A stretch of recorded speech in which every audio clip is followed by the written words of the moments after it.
Добра вечер на сите. Ви благодарам што дојдовте и што ќе учествувате во оваа наша дискусија за тоа какви сакаме да ни бидат културните институции. Денот е прекрасен за дискусија, а со нас имаме многу важни соговорници. Јас сум Роберт Алагјозовски, есеист, критичар, писател и организатор на културни настани и председател сум на Комисијата за култура при СДСМ и јас ќе бидам модератор на оваа дебата вечерва. А со нас не треба посебно да ги представуваме, тоа се јавни личности, луѓе важни во културата, но сепак, нели, Ѓунер Исмаил, господинот Ѓунер Исмаил, министер за култура во владата на СДСМ. До него е госпогица Искра Гешовска, исто во многу својства, председател на една асоциација која што ја обединува независната културна сцена. Господинот Бојан Иванов, кој што беше директор на Музеот на Македонија и секако има и многу други работи со кои што се бавел во културата. Билјана Тануровска, исто ни доаѓа од независната културна сцена и е директорка на една институција која што се вика Локомотива и е посветена на танцувачкиот театар, една нова форма. И Филип Јовановски, исто така културен активист, кој што го знаеме, нели, од многу културни акции и граѓански, последната беше излези за ГТЦ.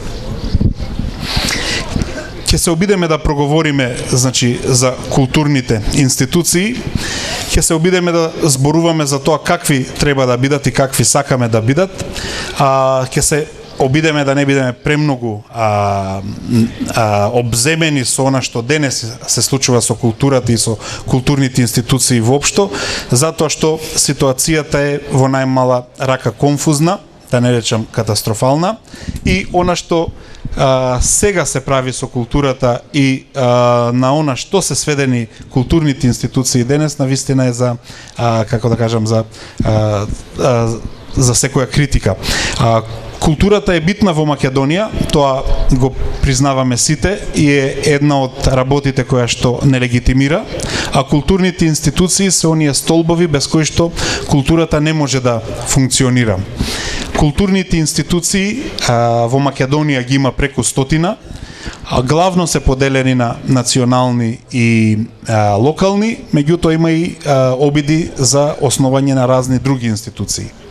Додека културните институции тешко се основаат и воопшто имаат проблеми со функционирањето и се разбира нивното постоење треба добро да се мотивира и да се обезбеди консензус во заедницата, гледаме дека во поново време во рамките на оваа власт квази културни институции без никаква заснованост, без никакви културни потреби, без никакви истражувања за тоа дали треба да бидат основани, никнуваат се повеќе. Се појави еден археолошки музеј, се појави еден чуден музеј со 3 имиња, се основаат разни други музеи, де на вода, де на воздух, не знам како. Едноставно, оваа власт покажа дека како и за сите други работи, она што ќе намисли, го прави, без разлика дали нешто такво ни е потребно и дали е на добри нозе засновани. Но, велам, тоа е ситуацијата, тоа е реалноста, ние ќе се обидеме на некој начин да зборуваме за тоа какви сакаме да бидат културните институции, за да можат да ја остваруваат својата цел и својата мисија и она за што се основани, да составаат културни вредности, но пред се да ги задоволуваат интересите, потребите и да ги канализираат разните креативни и културни аспирации на граѓаните. Пред се линкот кон граѓаните е многу битен, меѓутоа не оној манипулативен линк, не културен инженеринг. За сега еве јас толку, ќе им дадам збори на моите соговорници и секако дека најпрвин ќе му дадам збор на господинот Ѓунер Исмаил, кој што нели беше и министер за култура, кој што најмногу го знае, ја знае и состојбата и каква беше и каква стана, и се разбира, има многу сознанија и искуство кое што можеме да го употребиме корисно. Само уште ова да го кажам дека ние како Комисија за култура при СДСМ направивме еден план за тоа какви реформи ни требаат во културните институции, но се разбира, се надеваме дека еден ден СДСМ ќе формира влада и дека таа културна стратегија ќе можеме да ја имплементираме, а идејата на оваа дебата е нели да ги чуеме мислењата во една поширока смисла, во еден поширок диапазон. Благодарам. Повели Ѓунер. Благодарам, Роберт. Поздрав од мене до сите вас кои што најдовте време да му посветите барем малку внимание на она што се нарекува култура. И веднаш да кажам нешто што на прв поглед може би ќе ви звучи парадоксално, но Груевски за прв пат во историјата на независна Македонија покажа дека културата е исклучително важна. За жал на крајно брутален, вулгарен, криминален и што знам каков не начин. Македонските влади културата секојаш има обичај да ја третираат малку како орнамент, малку како некаква придружна манифестација, а во најдобар случај како патронен празник или како свечена академија на која што нели ќе се освири некакво дело од музиката, ќе се изрецитираат некои, не знам, стихови, зависи од пригодата какви, и тоа беше се и толку отплика разбираа од култура, а се другото беше всушност една инерција која што ја наследивме, едно од поголемите или подобрите придобивки на она што беше Социјалистичка република Македонија во рамките на СФР. И ние тој дел никако не смееме да го заборавиме и занемариме, затоа што културниот капитал кој што безмилосно се потроши во овие 10 години, всушност и најмалку беше создаван во деновите на независност, тој беше создаван во деновите од 45-та, односно нешто пред тоа, па до 91 година. Тоа се факти кои што ве молам никако не смееме да ги забораваме и секогаш да се подсетуваме заради тоа што културата беше еден од аголните камења на кои што се крепеше државата. И се разбира, дојде ова што дојде и сега ние ќе зборуваме или би требало да зборуваме за институции во земја или во држава која што со вклучително и со последните извештаи всушност е разорена надолго и на широко по сите полиња, односно земја во која што пред се разорија институциите. Се разори од институционалната култура, структура, па се до она што се нарекува кадар во тие институции и сето тоа се претвори во нешто кое што е буквално кулиса како ова зад мене, нешто кое што однадвор дури може да заличува на нешто, но во крајна линија од натрешна страна е шупливо. Ова веројатно како сценографија не би поминало никај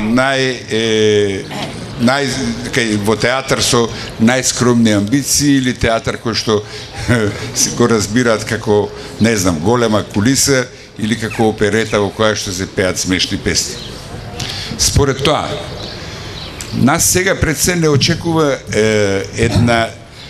едно темелно преиспитување, односно темелно читање и веројатно бришење на неколку стотици закони со кои што се регулира животот во оваа земја, односно се регулираат и односите во она што го нарековме тука за потребите на дискусијата култура.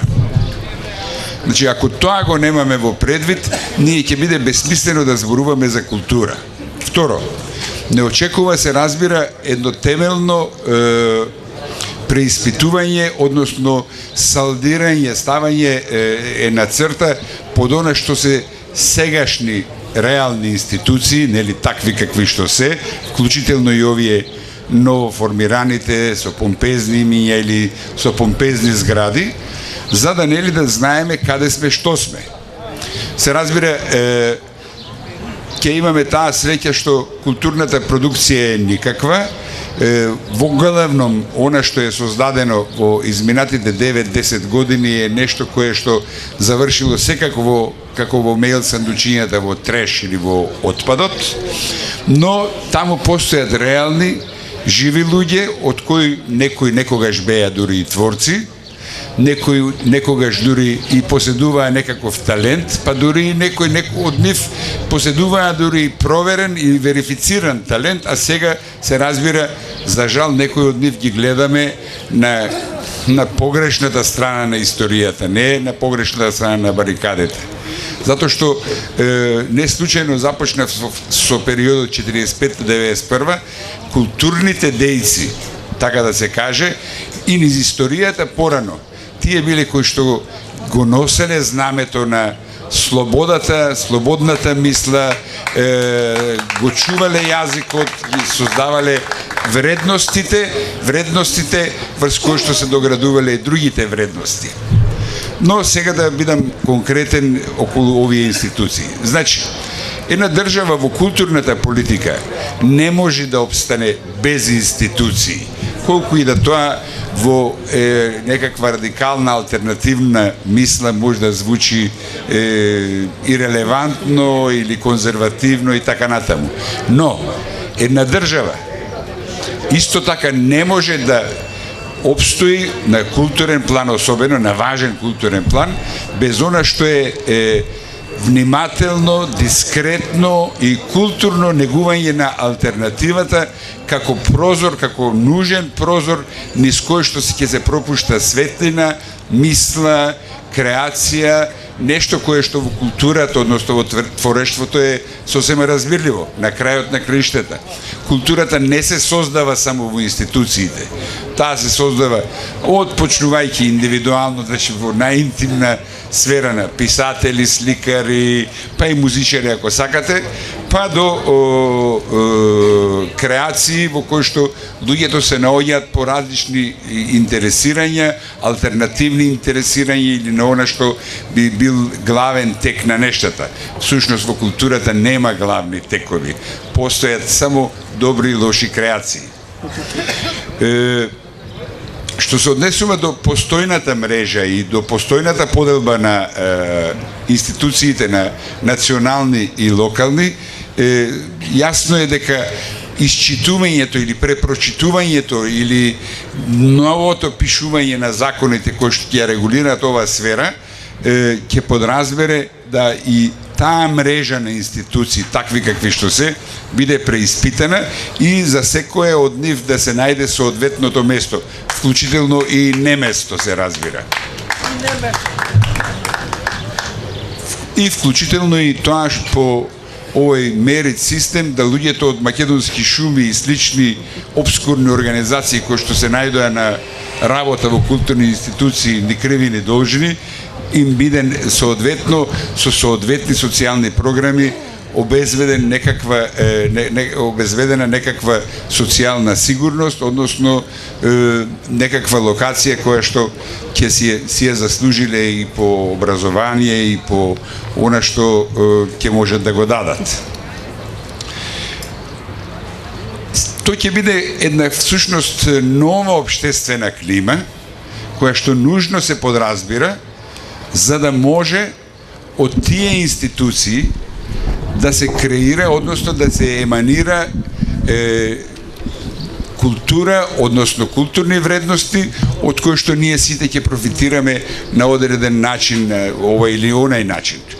Значи, јас знам дека културни вредности, креации може да се создават и во затворска самица, но белки не е идејата сега да зборуваме за култура во услови на диктатура или за култура во услови на режим кој што на режим во кој што главен архитект, главен преведувач или главен составувач на листи на книги, главен издавач, главен не знам што, е човекот кој што тука зад нас се представува како председател на владата или премиер. Да. Тоа е невозможно, едноставно, тоа не е ни парадоксално, не е ни смешно, не е ни трагично. Тоа е нешто кое што во 21. век имавме прилика да го слушнеме, дури тој истиот како последен професор од последната најпровинцијска гимназија го подучува својот министер да разликува што е барок, што е рококо, па дури и со примери се служи.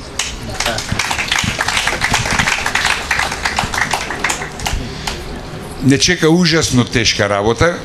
Прво ќе биде трагично салдото кога ќе го видиме колкаво е.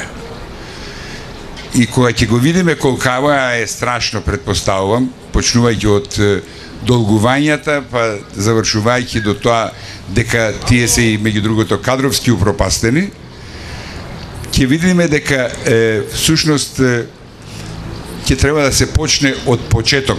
Значи, менаџерските тимови или директорите или управувачките екипи ќе мора да бидат рекомпонирани, тука да нема отстапување, се разбира. Некој тоа дури го заслужија со говори по разни контрамитинзи и контрапротести, и во таа смисла се разбира заслугата ќе треба да им биде верифицирана.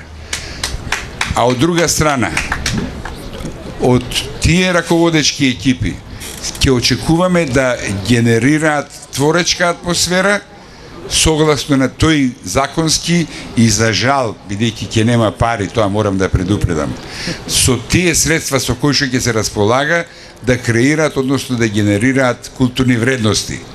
Во таа смисла се разбира, очекувам идната влада, која што ќе сочинуваат веројатно, ако не нешто повеќе, барем слободолюбиви луѓе, да отвори простор за она што сега скромно или срамежливо го нарекуваме алтернатива, а всушност луѓе кои што останаа и последните на бастионот на она што беа културни вредности во оваа земја. Благодарам.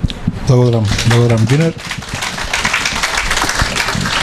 Гюнер ни укажа на една мощна битна работа, дека и покрај тоа што културните институции постојат, дека сепак во последно време премиерот и Министерството за култура се главните извршители, не само нарачатели на културата во Македонија. Просто институциите се сведени на обични спроведувачи на нивната волја. Автономијата на културните институции е нешто многу битно. Меѓутоа, таа автономија се разбира, треба да ја заработат луѓето кои што мислат со своја глава и кои што имаат интегритет работејќи таму. Ние за жал видовме дека, еве како што и Гюнер нагласи, многу од тие луѓе учествуваа во контрапротести, контрамитинзи, се послушно се залагаа за спроведување на агендата на премиерот. Збор ќе му дадам и на Бојан Иванов, затоа што и тој има силен институционален бекграунд, беше директор на Музеот на Македонија. Ми се чини дека институција која што во моментот е срамно запоставена, која што гледаме во еден спорен процес како беше оплячкана, чии што депоа беа потопени, штетите се уште се кријат, така што нели Бојан има многу да ни каже за тоа зошто ни се важни институциите. Благодарам. Контекстот во кој што ме представи Роберт е контекстот на музеологијата.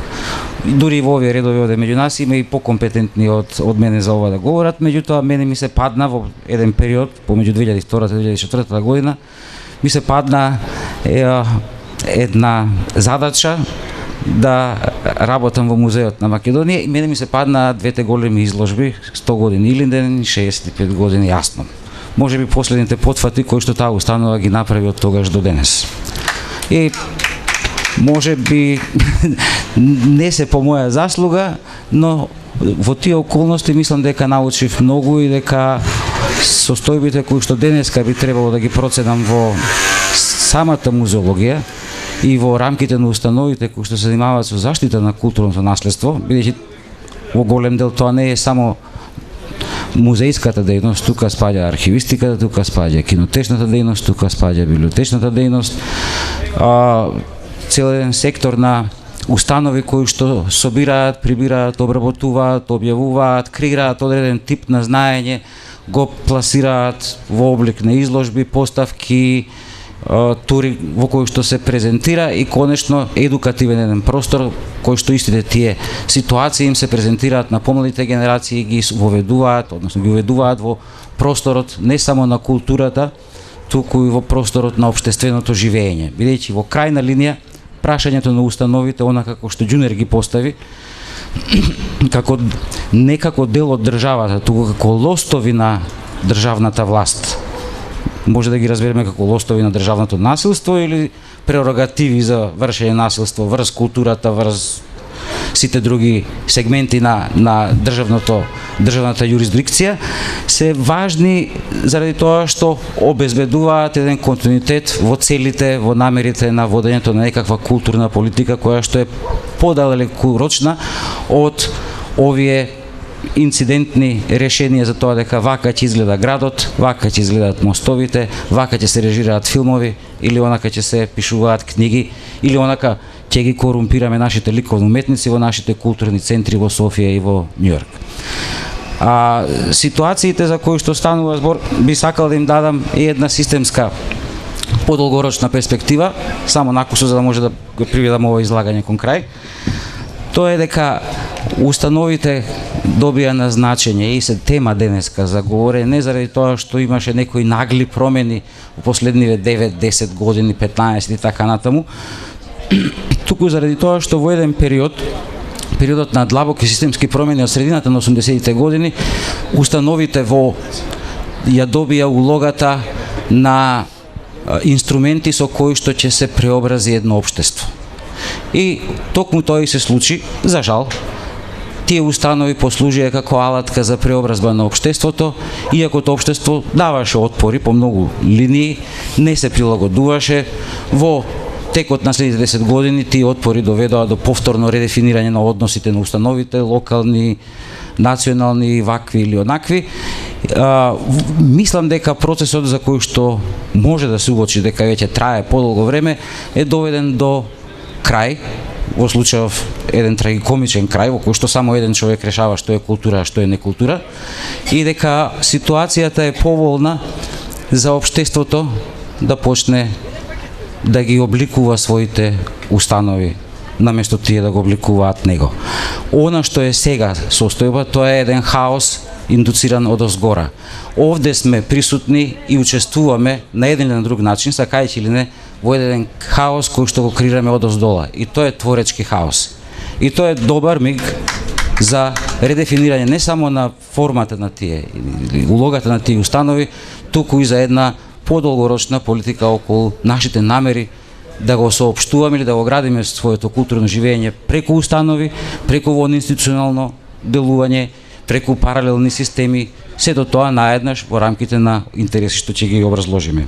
И да заклучам со она што за мене е клучна тема, иако изгледа многу демоде, јас сум пораснат во едно друго општество кое што беше кооперативно, не беше компетитивно како ова сега, и во кое што културата и образованието одеа заедно.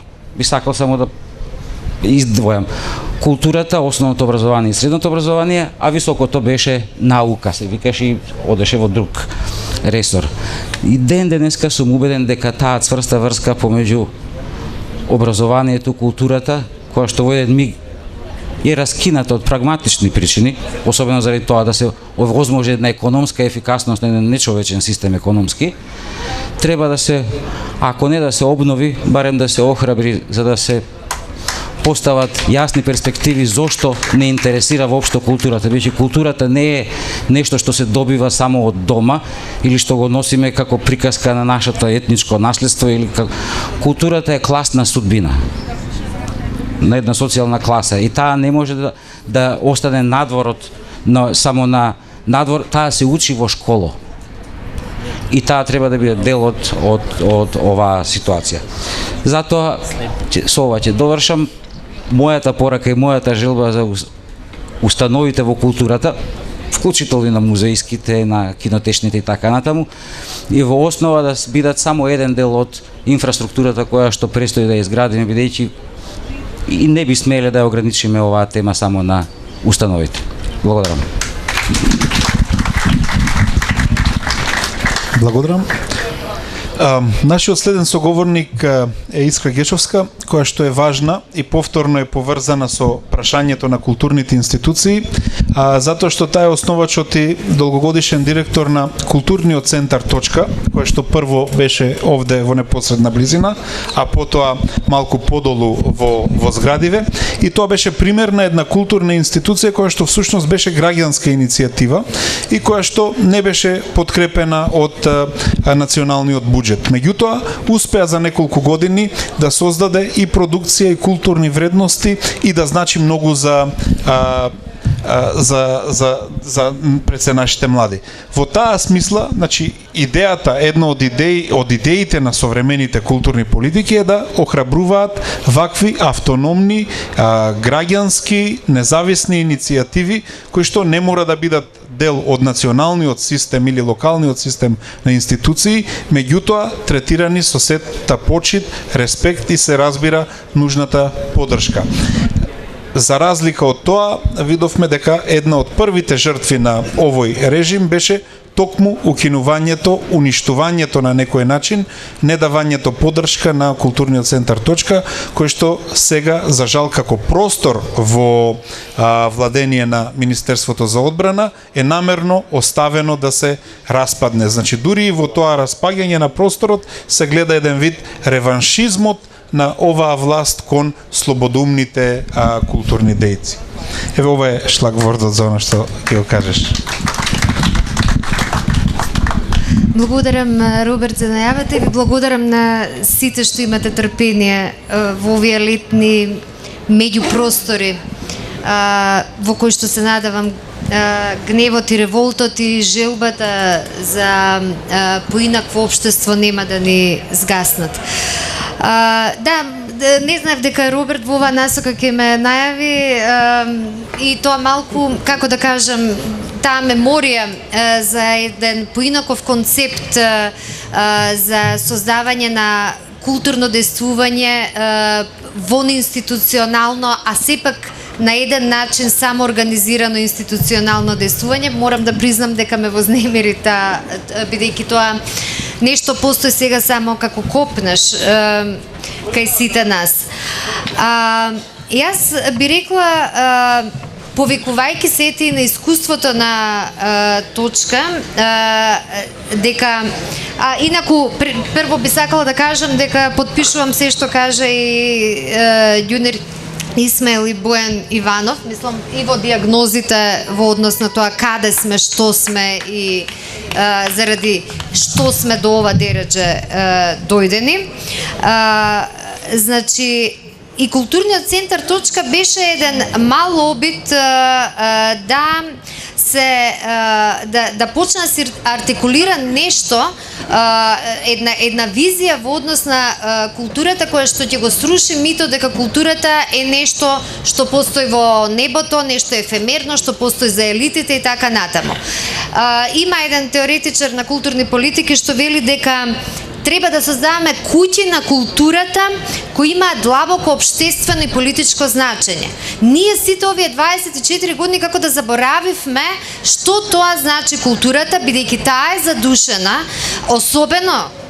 особено во последниве 9-10 години, задушена е во тој клиентелистички, коруптивен концепт на незино артикулирање и на организационо и на содржинско ниво, бидејќи тие две нешта не можат да се одделат едно од друго. И токму затоа, можеби, значи, ти ги заобиколам овие фантастични диагнози кои што претходните говорници ги дадоа, но токму затоа треба да почнеме да ја читаме културата на еден начин кој што ќе проектира создавање на, сега ќе се изразам можеби во социјалистички некој речник, значи во создавање на културно-општествени центри кои ќе бидат исчекор некаков во политичкото действување, кои што ќе се грижат и тоа како ќе се грижат за економскиот, политичкиот и се разбира социокултурниот капитал, кои што ќе се ослободат од партиските концепти на нивно организационо артикулирање и со тоа ќе создадат поголем демократски, децентрализиран и демонополизиран капитал во кој што ќе има поголема вклученост, партиципативност во процесите на одлучување и креирање на содржини. Да беше така, немаше да го имаме ова чудовиште зад нас, немаше да го имаме она чудовиште на плоштадот, немаше да го имаме големото чудовиште наречено Скопје 2014 и немаше да ги имаме чудовишните културни работници со сиот респект кон дел од нив, кои што покажа дека им се поважни партикуларните интереси од новите културни практики и од она за кое што тие треба да се застапуваат, односно за културата како политички релевантен фактор. Следствено на тоа, сметам дека она за кое што ние треба да се застапуваме и да се бориме.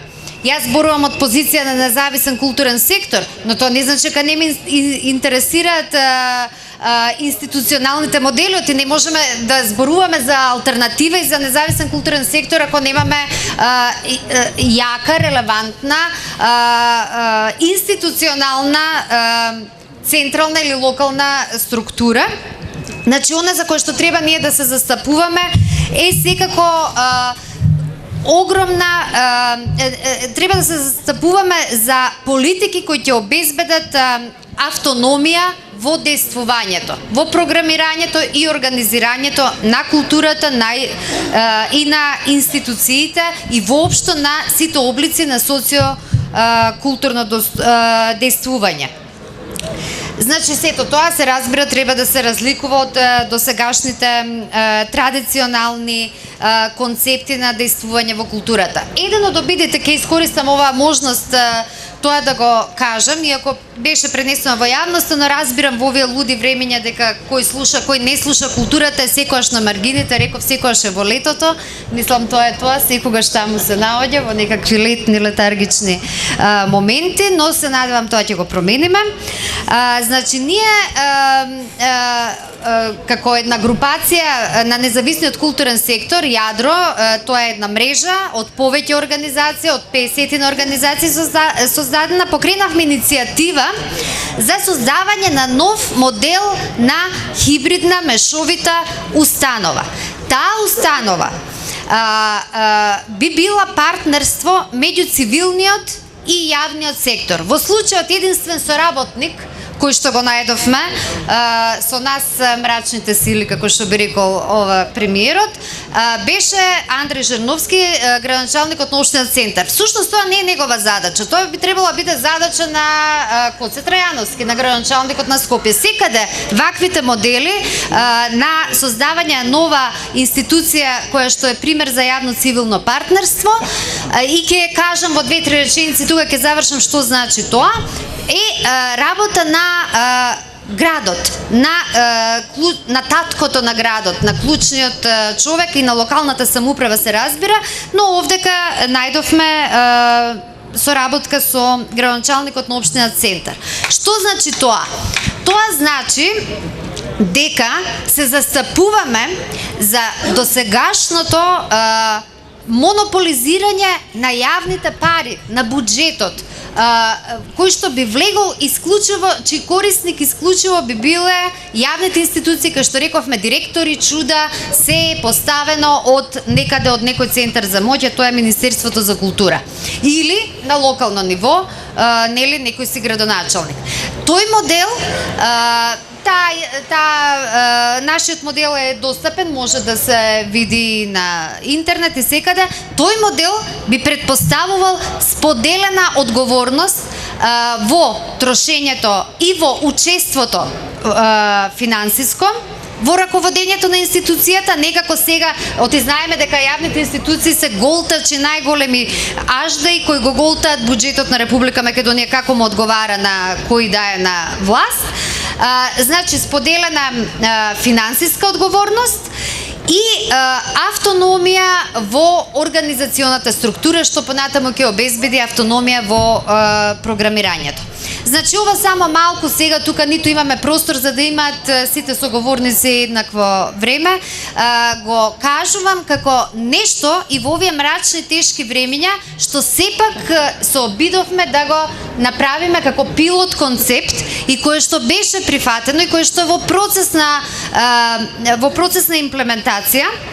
Ќе видиме дали ќе има и какви обструкции се ќе има, но важно е токму во ваквите времења да се размислува стратешки за промените во ние сме во сферата на културата, значи во сферата на културата, која што кај нас не е фасадна само заради овие објекти, туку таа е фасадна и заради лажните закони, ради лажната национална стратегија за култура, која што е само се извинувам, сега ќе искористам, мислам, еден збор како беше наречено тука од овие од позади, тоалетна хартија. Да, таа е националната стратегија за култура, според мене е тоалетна хартија.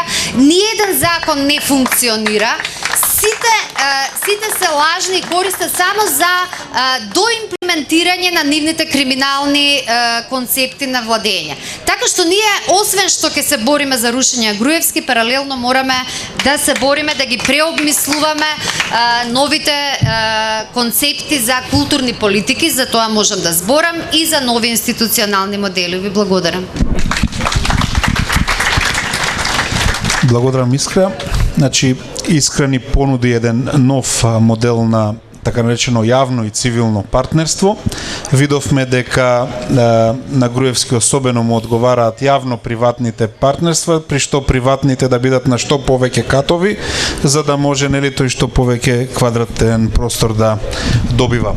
Продолжуваме сега на иста линија, затоа што следните двајца соговорници се исто така од, на некој начин, таа неинституционална и независна сцена, меѓутоа имаат долго искуство на соработка, па дури и пропагање на соработките токму со постојните културни институции и на национално и на локално ниво, но имаат и огромно меѓународно искуство. Во таа смисла, Билјана Тануровска-Ќулавковски е еден таков соговорник. Повели, Билјана. Ти благодарам, Роберт, и ви благодарам за оваа иницијатива, всушност затоа што многу ретко можеме во јавниот простор да проследиме било каква дискусија, посебно за горливите проблеми во полето на културата. Не знам, и јас потпишувам се што кажа предходните соговорници, и би требало некако и да се надоврзам, да не се повторувам, меѓутоа ќе гледам да се навратам всушност на тоа што ја конституира, односно што ја сочинува институцијата за култура денес, односно современата институција. Еден мој колега од Љубљана, кој што се вика Емил Хрватин, односно да го промени своето име баш поради уметничка активност и акција во Јанес Јанша, во една од дискусиите кога во Љубљана се промислуваше современа институција во полето на современ танц или изведбени уметности, рече современа институција во култура, односно за современ танц, е возможна само во демократски услови. Значи, практично, ние, доколку зборуваме денес од овој рекурс или од оваа позиција, кај нас такви институции се невозможни. Затоа нам ни останува да промислуваме и да најдеме начин како да промениме состојбата за да можеме да ги имплементираме сите овие идеи што ни се вртат во глава. Што денеска всушност се случува, да употребам еден, не знам, професионален речник, нашата министерка за култура е куратор или програмски уредник на тоа што се случува во културата, за жал, а тоа не би требало да биде незината улога. Незината улога треба да биде уредување на базичните услови во кои што ние во културата ќе работиме и ќе се развиваме. Значи, сепак тоа е еден толку централизиран систем, толку ретрограден, што навистина, шетајќи по интернационалните сцени, говорејќи со своите соработници на секаде, е жалосно и всушност и да се споменува дека се уште постои, затоа што во таков некој систем за кој што зборуваме за клиентелизам, монополизирање на уметноста и така натаму, е невозможно новите и современи пракси да се институираат, односно да се спроведат. Значи, нашите културни институции се бастиони на некоја историзација која што не може да мрдне напред, затоа што немаат произведено некаков систем или простор како поширока средина, каде што може нешто ново да се раѓа, нешто ново да се произведува. Сега да се вратам што ги сочинува, конституира институциите. Пред се прво е некаков тип на организација на луѓе, простор, не знам, инфраструктура и така натаму, но најглавното се оние вредности кои што ги произведуваат и можностите и принципите кои што ги даваат, за да можат тие нови дискурси и пракси да се произведат. Кај нас е тоа зачепено. Ние не можеме всушност да најдеме некој простор, продор, за да може овие нови дискурси, промислувања, пракси во полето уметнички и културни вредности да се произведуваат. Друга работа која што мислам дека исто треба да се начне е етичката форма врз која што се базираат институциите во култура, односно што е тоа што ја чини самата институција. Значи, кај нас институциите за култура се произведени со една, да кажеме, визија, меѓутоа во меѓувреме ја забораваат. Да кажем, сега како пример да илустрирам музеот на современа уметност, како да ја заборави својата визија, дека овдека е за да произведува современа уметност и да ја поддржува истата. Се бави со историзација во тоа поле, меѓутоа не дава простор да ја наметне, уствари да го отвори тој, да ги отвори тие можности за да се создава нешто ново, рецентно, современо. Сега, доколку етичката, таа етичка форма врз што е заснована? Според мене тоа е таа транспарентност и отчет која што цело време ние го бараме, која што не постои. Ние не можеме да добиеме информации каде се трошат тие пари, колку од овие институции всушност трошат на производство, односно на производство на овие нови пракси, односно условно кажано нови, пошто според мене содржински не се промислени пракси. Така да ме интересира таа некоја си етичка функција која што е веќе заборавена, каде што веќе не се ни зборува, каде што веќе е оставено на тоа така да проаѓа, и затоа ние имаме институции кои што се мртви, не се воопшто живи. Друга работа која што, да, што е тоа што се како ја оценуваме работата на самите институции, исто ме интересира. И колку се тие отворени кон она која што денеска ние всушност, еве јас која што доаѓам од независниот културен сектори, за жал никогаш не сум имала ни можност да бидам од институцијата, но промислувам дека вмрежувањето на она што се јавува овдека во тој сектор жив и нов, неинституционален, односно независен сектор, со она што може да го возможи институцијата, би било една нова методолошка рамка или она што Искра претходно го представи, мрежување, здружување на капацитетите и можностите и всушност на крај враќање на самите институции во рацете на професионалците. Затоа што гледаме денеска дека се повеќе се оддалечуваат, односно се дистанцираат од оние кои што се во самата струка, се во културата, а немаат можност всушност да бидат чинители во просторот на институциите.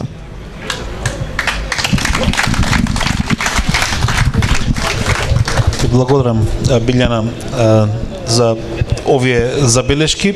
Ќе преминеме веднаш на Филип Јовановски, за да ни остане малку време вака и за неколку прашања или дебата од сите соговорници.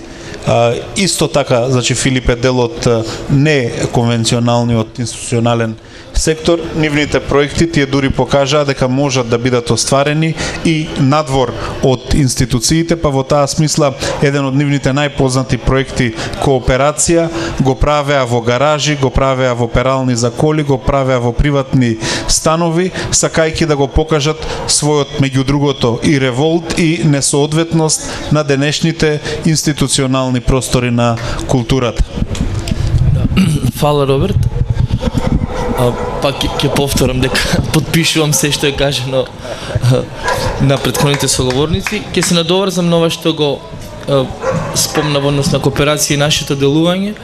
Конкретно мојата пракса и уметничка и во областа на културата како организатор, куратор и активист последните 5 години е директно фокусиран и е резултат на одговор на нефункционалноста на институциите. Значи буквално 1:1. Тоа се што правам на некој начин е обид или да се подобрат условите во институцијата или да се покаже дека е возможен еден паралелен свет.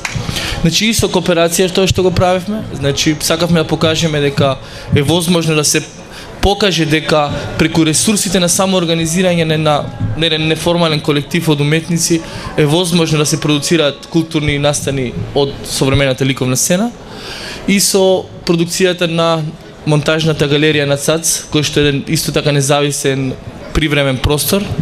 Сакавме да покажеме дека на некој начин да одговориме на нефункционалноста на независните простори, ги спомна Точка и кој што за мене исто беше многу битен културен простор во изминатите 15 години во независната културна сцена, кој што произведе еден куп на иницијативи од таму. Значи со производството на таа галерија ние на некој начин паралелно сакавме да покажеме, да одговориме на нефункционалноста на институциите, па сега ја носиме по други градови, бидејќи во другите градови исто така немаме пристап до тие институции кои што би одговориле на нашите потреби на продукција на современа култура.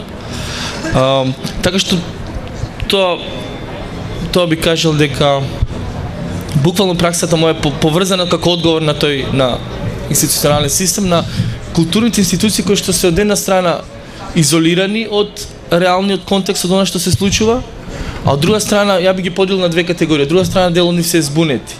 Во изолираноста би ги сместил театрите, например, кои што се користат како директна алатка за ширење на пропагандата. Се многу моќни, се вложуваат многу ресурси внатре. Сум работел доста во театар и знам како функционира тој систем. И буквално се продуцираат продукти кои што на некој начин се релативизира нивното значење. Се поставуваат текстови кои што би требало да бидат критични или да одговорат на некакви општествени ситуации, но тоа се банализира нивната поставеност и значење и влијание. Го имавме случајот со театар комедија кога еден протестен текст Лизистрата беше значи интервенира група активисти насред представа. Потоа реакциите од колегите театаржи беа дека театарот е светост и дека не треба да се интервенира во тој простор, сосема обратно од она што би требало да биде во нека поширока општествена функција. И од друга страна другите институции се како музеј на современа, јас тие би ги ставил во збунети институции.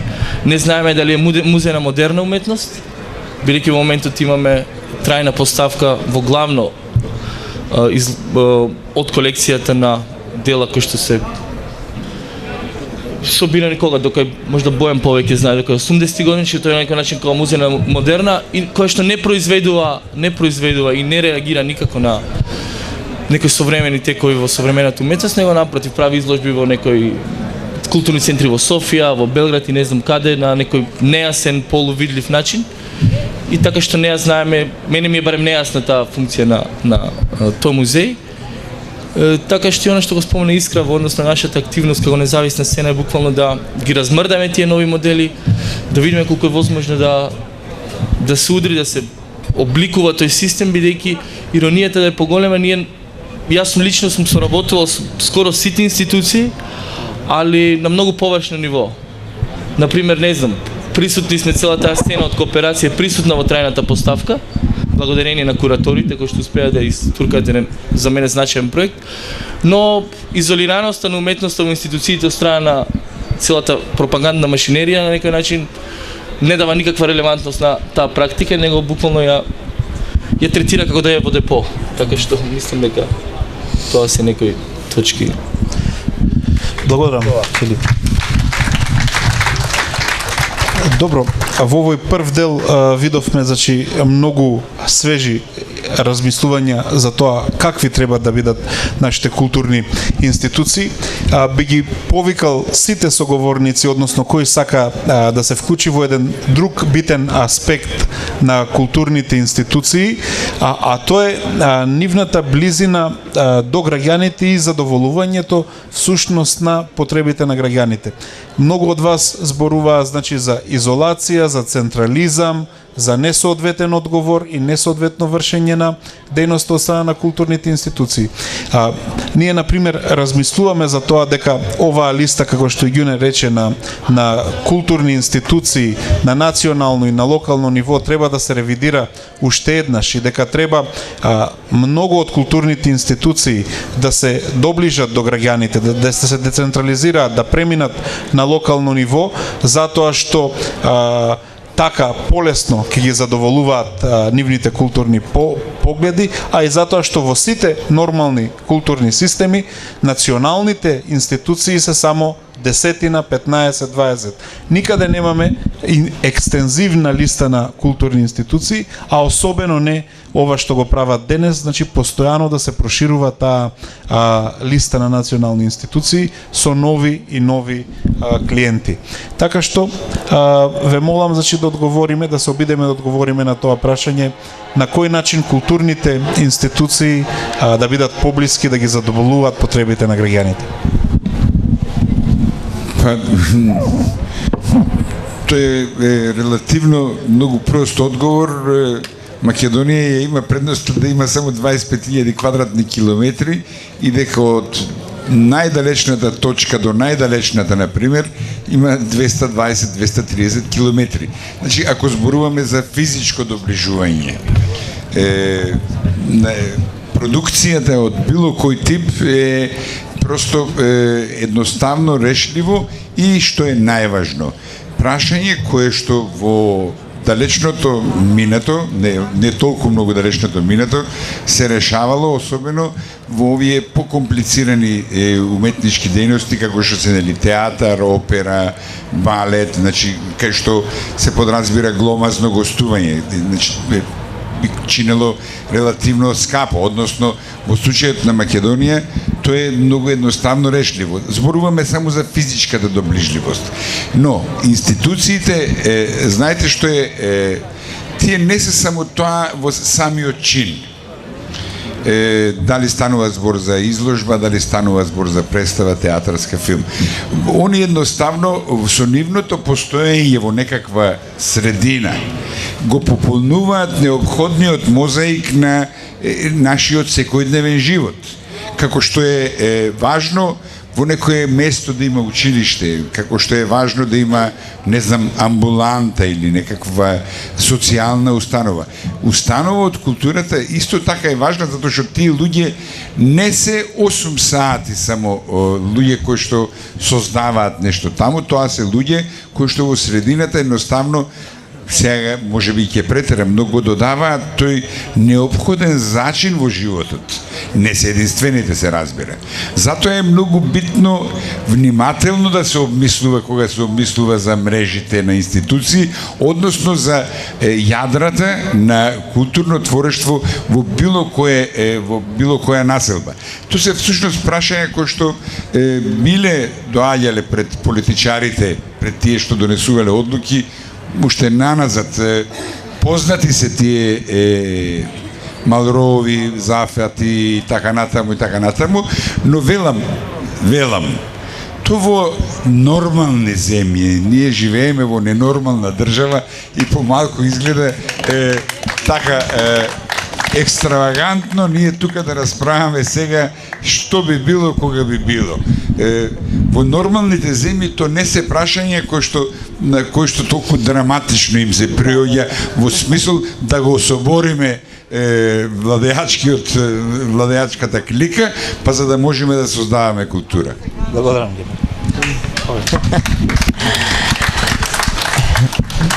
Да се надоврзам, да, во нормалните земји нормално се пристапува кон ова и дел од нивните, конзистентен дел од нивните програми кои што ги развиваат самите институции. Има неколку нивоа за вклучување на заедницата кај нас. Зборуваме и за она базично ниво на вклучување на професионалната заедница, затоа што таа е исклучена комплетно, односно селективно се вклучени професионалците во работата на самите институции, да не речам клиентелистички. Од друга страна е вклучување на публиката. Публиката кај нас се повеќе програмски се пасивизира. Значи ние гледаме само една публика која што доаѓа на одредени програми за задоволување на некаков тип на забава, каде што и онаа едукативна некоја си линија која што програмски мора да ја издржува институцијата и да гаи, да ја негува, е заборавено, односно е целосно напуштено, и затоа сега ние имаме институции каде што произведуваат некаков тип на репрезентативна програма и пасивна публика која што доаѓа да конзумира. Додека во нормалниве земји, нормално кога размислуваат, зборуваат за концепти кои што се концепти на партиципација, на корисништво и така натаму, и на вклучување на самата заедница која е овдека блиску до институцијата во различни типови на програми кои што се за и со заедницата. Не знам, од учество исто на најмладите, на децата во одредени програми до сите оние кои што сакаат и можат да учествуваат. Повели Бојан, бидејќи накусо за состојбите околу установите, нената блискост до граѓаните или до општо својата публика или до потребите на општеството, јас пошироко би го поставил. Има една голема противречност од текониот миг. Од една страна установите се тука да се поставени како рамка за живата култура, за живото творештво, за она што сега настанува, треба да се поддржува, да се подкрепува, да се програмира, да се обезбедува. Од друга страна, една маса од тие установи во областта на културата се однесуваат на она што е заштита на некако културно и духовно наследство, во секоја смисла, и во лоша и во добра смисла, некојаш како мултикултурни, некојаш како мононационални, некојаш како изолирани појави на една државна сериозно буржоаска култура која што својот легитимитет го бара во одреден тип на музејски изложки, предмети од минатото и така натаму. Битката која што треба да се извојува во главите пред се и во организирањето на овој хаос кој што го спомнав од оздола што доаѓа, е да се најде мерката помеѓу она што е живото творештво и она што е заштита на културното наследство. Бидејќи во областа на културата маса од забелешките кои што моите соговорници овде ги упатија непосредно или попатно се однесуваа на умртвени, изолирани и збунети установи. Главно тоа се установи од музејски карактер кои што се занимаваат со заштита на културното наследство и со една традиција која што веќе одамна мртва, модерната традиција. Знам дека пречи, дека станува збор за една рамка која што треба да се надмине, меѓутоа во моментов тоа е една затворена етапа културна, тие установи им предстои голема мака да се реорганизираат, бидејќи во основа ќе станат нови етнолошки музеи на модерната култура. А она што е важно во моментов е како да се организира живото творештво. И тоа е веројатно главните точки на кои што треба да се размислува. Благодарам. Благодарам. Ни истече времето, затоа ќе ја завршам ова дебата. Како и да е, значи, во секој случај имаме многу идеи и размислувања. Битно е дека ситуацијата не ја бива, работите се отидени во недобар правец, но дека ние сакаме и знаеме како да ги менуваме, но се разбира прво треба да ја нормализираме оваа состојба.